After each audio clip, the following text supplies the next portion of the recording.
All right, ladies and gentlemen, welcome to We Are WED Talks, the Atlanta edition. We've got Todd and Joel from Ambient+Studio. Good to be here. Yeah, you got it. Good to be Nailed here. it. Boom, boom. Studio, not studios. I know. Like I said, it's cliche. I always want to say studios. It just sounds, I don't know. Yeah, it's all good. We get that a lot, actually. But yeah, just singular. Studio. Okay. Yeah. All right. So you guys tell us about Ambient+Studio, how it got started, why it got started, and how you guys were doing and scaling and getting to the levels that you guys are at. Absolutely. I think I'll jump in with this one. So basically, Ambient+Studio started a lot like most wedding photography companies do. So it started with one guy. It was Mike Moon.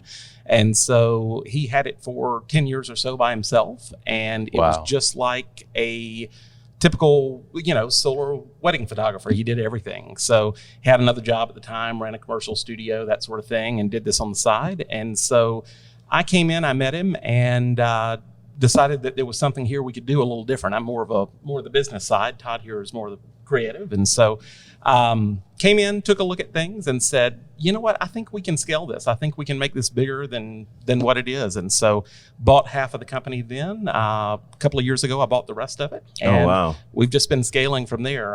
Todd puts together an amazing creative team of people and, and we just keep going. The brides seem to love it. And yeah. Okay. So you came in later on as more of the business aspect. More of the business side of the company. How did that happen? How did you get to where you were like, oh, wow, he brought you on? Yeah. So I went in and started, bought half the company just because I saw the potential in it. The whole wedding photography industry, it's everything seems to be done with one photographer, and so most of it. And so because of that, there's not really any backups. And I have a passion for making sure that things come off like they're supposed to. I'm more the background guy, but I want to make sure that if we promise a bride something, it happens. So kind of our whole concept is all of our shooters shoot in the exact same look and style and feel. So they come in, already shooting weddings for years. Then Todd takes 6 to 8 months to train them, dial them into the look and style that we have now. And, heaven forbid, their photographer close to the wedding day trips and sprains their ankle. We can get another one in to give them the exact same look that they were going to get anyway. Mm-hmm. And, just really that peace of mind. Yeah. Peace of mind you can't get anywhere else. Wow. So how do you train? Do you train on wedding days? Do y'all have like manuals? Like, how do y'all do this? Because I have a DJing company, Any Day DJ, and we've had 10 DJs. We've had 4 DJs. Right. We're really good operating at about 4 to 5 DJs.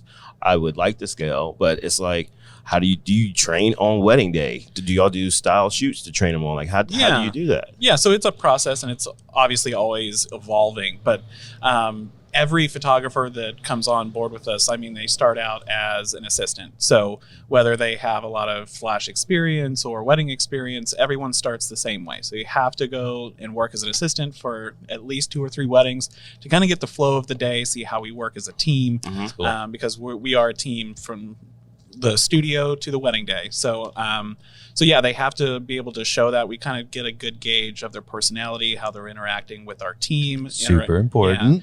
Yeah, interacting with the couple, the guests. Is there any red flags that are happening there? And if everything works out, then we start working with them even more one-on-one. And as they're an assistant, getting paid a little bit doing that, we start introducing them as a second shooter. And then they can do that for up to a year in some cases to really perfect the skill set and, all that stuff to essentially prove themselves. And we, after about 6 months to a year, everyone's a little bit different. Some people learn a little bit faster, but after that period, then we release them essentially as a primary shooter. But there's a process to everything we do. So that's super awesome. Yeah. How many shooters do y'all have? 7 now, I think. Yeah, 6 or 7 photographers, and then we've got about 4 or 5 filmmakers. Okay, that's epic. Yeah. So in the process of growing and becoming the awesome company, what are some struggles that y'all have faced? Well, I would say it's the interesting thing I find about business is it doesn't really matter what the company is. Every company, they tend to have the same struggles. scaling and getting to the next point, every company is going to go through not one, but multiple pinch points to where you really need more people, you need more resources, but you're not quite there yet. And to get there, you have to put it in. So the owners end up wearing multiple hats and working around the clock like crazy people. I go back and forth in and out of our sales team to make sure all of that happens. Todd's out, sometimes shooting weddings, sometimes training, doing whatever he can. Wow. But it's getting to that point to where you can scale and getting past that. And it's why I think most small businesses never actually get to the next level is they never push through that point. Yeah. And so it's just, I call it the dip. You start out, everything's going great. And then all of a sudden it dips down a little bit and you have this big hill to push up. Yeah. And there's a point on that hill that you just don't think you're going to get over. Yes. But if you keep pushing, you always will. You just keep pushing. I love it, dude. Persistence is the key to everything. Yes. So before we get to that past that struggle, how did you connect? How did you find them? How did they find you? So about 3 or 4 years ago, they had a photographer at the time. A friend of mine, I used to teach photography at a studio in Buckhead. And he said, hey, I work for this company. It's great. They don't have a video department. We would love for, you should go talk to them and see what you can do. And so I came in and I started building that. And I think the first year, we had about 11 or 12 weddings. And I just moved to Arizona. I had a company out in Arizona. And, when you start a new state, it's like starting especially in the wedding industry, photography, it's like starting from scratch. Struggle. I had a kid on the way. So they, it's kind of talking about like letting things go as an owner. Back when Mike was still here, he was doing all the editing too, and was releasing that. So I started taking over the editing, and I was putting in 16, 17-hour days sometimes. Wow. And Joel saw, he's like, man, this kid's he picks up on it fast. He works his butt off. And he really cares about weddings and what we do and loves our culture and everything we're about. And that's when, he's like, we need you to be a partner and we need you to be vested in this company. So as the video side started growing and growing, and I started editing less and less, but it kind of came to that multiple hat thing where Joel's talking about. It's like I think when I first started, we were each wearing about 8 or 9 hats. So pretty heavy, but it's getting better and better every day, and that's kind of how I came in. And then it just developed. I basically climbed the ranks from videographer and editor to I did the marketing and social media, and then I climbed again to our creative director and partner. So it's been a pretty awesome ride. I think what's cool too is when you're talking about letting go. We were talking about this before the podcast. Is like in order to scale, you have to start letting things go, and you have to let go to grow. Yeah, and as entrepreneurs, 100%, especially when we're super passionate about something, it's hard to let go. I mean, speaking from personal experience, sometimes I'm just like, hard to let go. Yeah. Well, it's your baby. You spend so much time developing and creating a product, and you want people to deliver the same quality and expectation that you've created to the client. Yeah. So it's I get it, but it's one of those things you have to do if you want to grow it. And finding people you trust. That's a big part of it, and that's kind of why we start everyone off in like infancy. Even if they've got 10 years of wedding experience, you start off as an assistant in a studio, because you have to trust who you're working with. You find good people, teach them the talent. Because if you find talent, you can't teach them how to be a good person. Exactly. That was good. You like that? That was a good one, man. Hey, see? Hey, I'll go. Hey, there we go. Dave Ramsey. So, better than I deserve. Indeed. So, I heard earlier you were talking about delivering what the client wanted. Basically, you have a passion for perfection. Perfection's a dangerous thing. Perfection will stop a business in its tracks. So I'm passionate about consistency. Boom. Is what I'm passionate about, not perfection. Okay. Through everything we do, our lighting system, we call it the Moonlight system. It's just good high-end off-camera flash, but it's the method that we do it in that guarantees that every single time those photos are going to come out so that we can edit them and they come out the same way every time.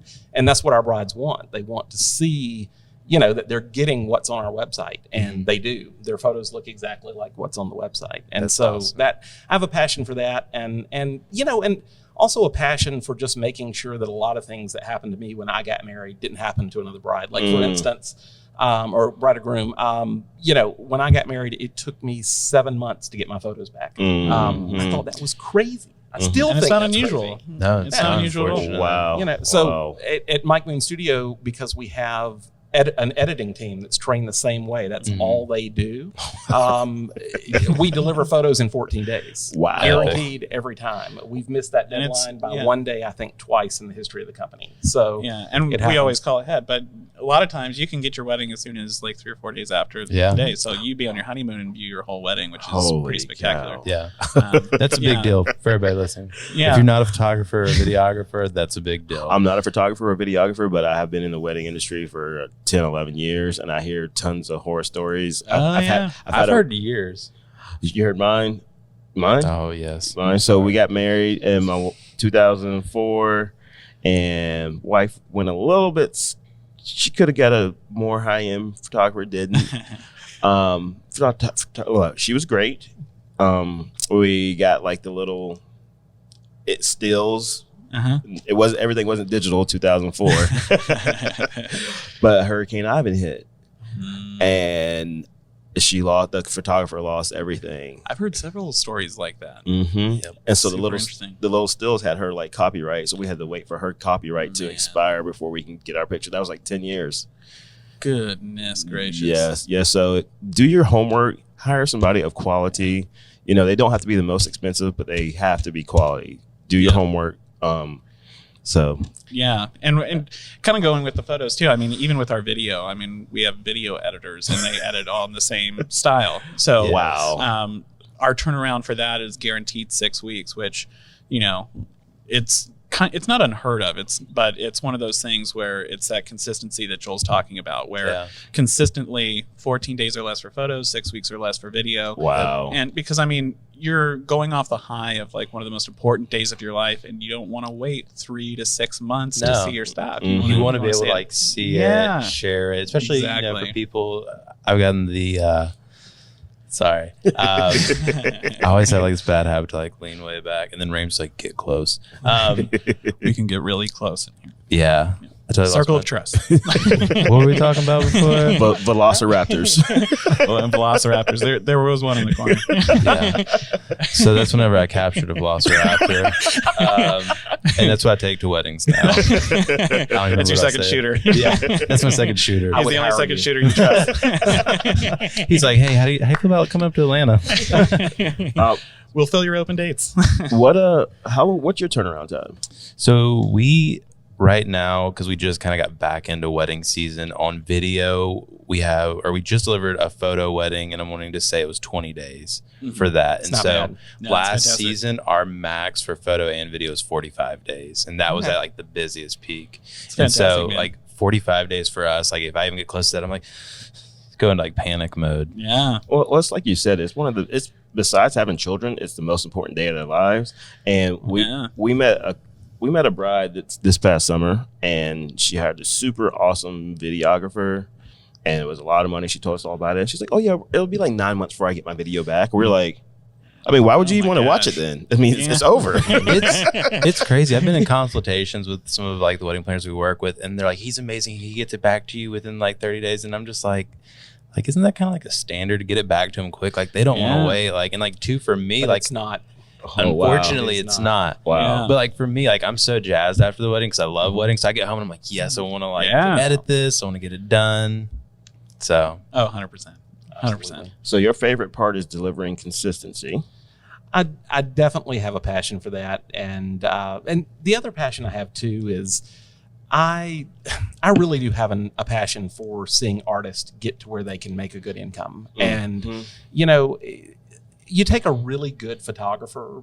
What's their skill set? What are they really good at? Photography. They're good at photography. Yeah. So, to have to go out and spend like the hours and hours and hours I spend doing the sales and things with the brides, all of that stuff, the editing on the back end, we call it for our photographers the best part-time job in the world. Yeah. Because they work 40, 50 days a year for us, because most of our shooters do 40, 50 weddings a year, but they have the rest of the year to work, and it pays their base expenses so that they're comfortable as artists, and then they can grow off of that. So I kind of have a passion for providing that platform to grow. And a lot of them, they grow and they eventually leave us and go on to something else. And we're proud of them. We're happy for them. Isn't that like one of the best things? Like when someone in your company, like that's like for me, like I always tell our people, like I'm so appreciative you're here working with us, but like whatever your dreams are, like how can I support your dreams? Because it's like us as business owners, it's like you guys are working for us, making all of our dreams come true. I've seen the eyes, dude. I've seen them. You're making our dreams come true. So it's like, man, like it always makes me happy when someone leaves, like for like reasons, like they're like, hey, I'm growing my own business, and it's like, yes, do it. Like there's more than enough. It's community, abundance mindset over competition. And when we interview people too, like we always ask like what their 5-10 year plan is, just to kind of get a baseline, because we love to push people in their passion. So we had a videographer not long ago. We knew when he came in that he wanted to be a filmmaker. He wanted to make movies. So we took him under our wing, knowing that he was probably going to leave us in short order. But he was talented. He was a good kid. Really, really talented. And when he was, leaving, you're just like, well, you better put us in a movie one day. So, it was really exciting to see him push for those dreams. And we do that within the company as we scale. One of the really exciting things is, if somebody wants to make the switch to photography, or they want to do something on, the marketing side or the creative side in that way, we will have those opportunities in the future. So that's so cool, guys. We love pushing people in their passions. It's just how Joel set up the company. It's putting people in the area that they excel at, and don't let them do the things that, or not let them, but don't force them to do the things that they're not. And that's how we've been able to really grow and have the morality of like everything that we do, and everyone's so happy and content in. It's just super exciting times, and just seeing the company grow that way, and everybody's just like, man, I love what I do. That's awesome. Yeah, we're super proud of that on a company side. I mean, we love the fact that brides are just over the moon with. That's cheesy. It just came to me. The Velociraptors inspired me. But everything we do is peace of mind, not just for the couples, but for our team. I mean, we care about them deeply, and I think that shows to them in a lot of ways too. So when we go, above and beyond for them, they'll go above and beyond for us. And 100%. Yeah. I'd like to add to that. Well said, Todd. Oh, thank you. Thank you. I worked on it all night. I could have said it better. He's like, I think I covered it all. I think. You're just like, okay. Yeah, okay, we're good. We're good. Oh, I missed the one thing. No, I'm going to send out an email later like, all of our employees must listen to this where I talked about you guys. Thank you. Must hit thumbs up. Must subscribe. So what are I've gotten a lot out of this, because I feel like how you were talking about going up that hill. What are some tips to scaling, like how you guys have scaled?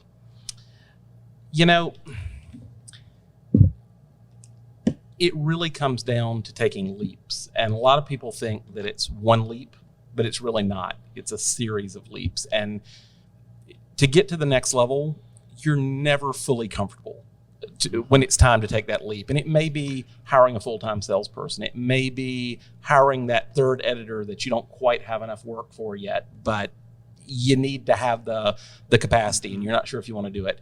And it's kind of gut-wrenching every time, because you're building this thing, and but you have to get comfortable with being uncomfortable. If you're not comfortable with being uncomfortable, you shouldn't be in business. You're stagnating. Yeah. And that's why I think today's a good example of it. I hope I've been okay. This is not my normal thing. Yes, so I'm being comfortable with being uncomfortable. Yes. We were both crying in the parking lot earlier. Like, oh no, there's a camera? Come on. I thought this was a podcast. I've been losing weight, but this isn't my good side. You're like, we're the guys behind the cameras, not in front of the cameras. So I'm getting up this morning. We've gone on several trips, hanging out, being friends, doing podcasts. But I'm getting up, I'm getting showered and everything. He's like, dude, what are you doing? I'm like, hold on, man. God, I'm trying to look good in front of the camera. Come on. Well, I told my wife this morning, I was like, well, I need an extra 20 minutes to make sure my hair looks okay. Because it's going to be on camera. We didn't know. Everybody's going to see it, so let's do it right. Especially the Velociraptors in the corner. Yeah. They'll see it. Have to look good for the Velociraptors. One more, my mind jumped back, but one other thing I wanted to add in is besides just being comfortable with being comfortable with being uncomfortable, the biggest thing that I see most people do that make a mistake are they don't know their numbers. It's something that none of us want to do, but if you don't know what things cost, if you don't know where the money is all the time, there's no way you're going to scale and grow a business. And so that and the being uncomfortable, I think those are the two. Yeah. Your tip? My tip is, going along the lines of what Joel said is, persistence, but finding one thing that you're really passionate about, and never resting on your laurels, I guess, with your skill set. Like the industry's changing so much right now from a creative standpoint, that you have to be on top of it. I mean, the processors within our cameras are changing within months at a time. You mean that language y'all were speaking over? Yeah, there? that weird lingo. And what's 4K? Ramsey's like that hoodoo voodoo y'all was talking about. But just constantly striving to be better in your craft. That keeps you ahead of the game as far as from a skill set, but it shows. I mean, it's kind of like the whole drone segment right now. It's just like, you have to get your license to fly, and you have to, make sure it's cinematic and doing all those things. It's like staying on top of what the next big thing is going to be, or the next cool move. It's like whether it's sliders or gimbals, or it's a format, or are we moving from vertical or horizontal to vertical format because everyone's watching on mobile now. It's just like being aware of the ever evolving world that we're living in. And with the social media aspect of it, it's changing. That makes it double time change. It's crazy difficult because the algorithms are changing on a daily basis. And for a while there, I mean, we were getting 200-300 likes on a picture, and then all of a sudden it dropped to like 180, and then it dropped to 80, and then you're just like, what the heck's going on? And then it became kind of a pay to play kind of thing. And it seems like a lot of the companies are moving that way, even the ones that are a little bit like right now. It's kind of like my tip for everybody is LinkedIn. It's like, you wouldn't think so, but LinkedIn, it's usually your middle to upper middle class people, or at least people striving to be better, business oriented people. And LinkedIn hasn't become that pay to play player yet. So everything gets seen there, unlike Instagram, or Facebook, or heck, even Snapchat now. So you put in all this money for marketing and acquiring these viewers, and now they want you to pay to show to the people that have already committed to you. So that's a challenge too, but that's not just the skill set, but on the marketing, just constantly evolving and staying up to date. And it can be overwhelming sometimes, but it's an absolute necessity in order to succeed in the world. Yes, it is. And I kind of, that kind of thing, I love that it's always changing, because it keeps me interested. The algorithms are changing, the podcasting is changing, the DJing is changing. It keeps you, instead of like, what she said in the last episode, if you ever stop learning, you need to stop. Like, I don't feel like if you really care about what you're doing, you're ever going to stop learning. No. Yeah. And honestly, I think the victors of marketing, the people, it's like, oh, it's too late. I've gotten too late in the game. It's changing so much right now that the people that have made it and they rest on what got them there, you'll be able to, you can surpass them because you're staying up to date in the know. So it's never too late to start, first and foremost, but the people that are going to succeed are the ones that are constantly adapting to the market, to what it takes to make it. So very true. Yeah. All right. About that time. Oh my gosh. Velociraptors are everywhere. Part 2 in Pensacola. It's happening. Kraken's about to come out. Real quick before we leave, how many departments do y'all have? 422. Jeez. No, I'm just kidding. You were right. You said he was going to have fun with this. So when you say department, you mean like editing department? Sales department, editing, So we have a office/operations manager. We have a salesperson. We've got our photo editor and full-time video editor. And then we've got all of the shooters, second shooters for photography and videography. It's assistants. It's a team all in itself. I think it's pretty close to 40 people right now. Wow. Yeah, so we're getting there. We're getting there. Wow. Yeah. Wow. It's super exciting times for sure. epic. For sure. Well, Todd, Joel, thank you so much for being Thank on you, guys. We Are Thank you. With We're super Talks. honored to be here. Where can people find you on the social media and website? Yeah, so you can find us on just about any social media, Twitter, Facebook, Instagram, hashtag Mike Moon Studio, or you can go to our website, MikeMoonStudio.com, and you can find out all about our weddings and what we have to offer and what really makes us separate or separates us from the crowd, makes us really special. So awesome. Yeah. Awesome. And even if you put in Mike Moon Studios, you'll get there because I bought that one too. Strategic. This guy right here, this guy. Well, thank you so much, Todd, Joel, Todd. Thank you so much, Mike Moon Studio. We are WED Talks. Boom.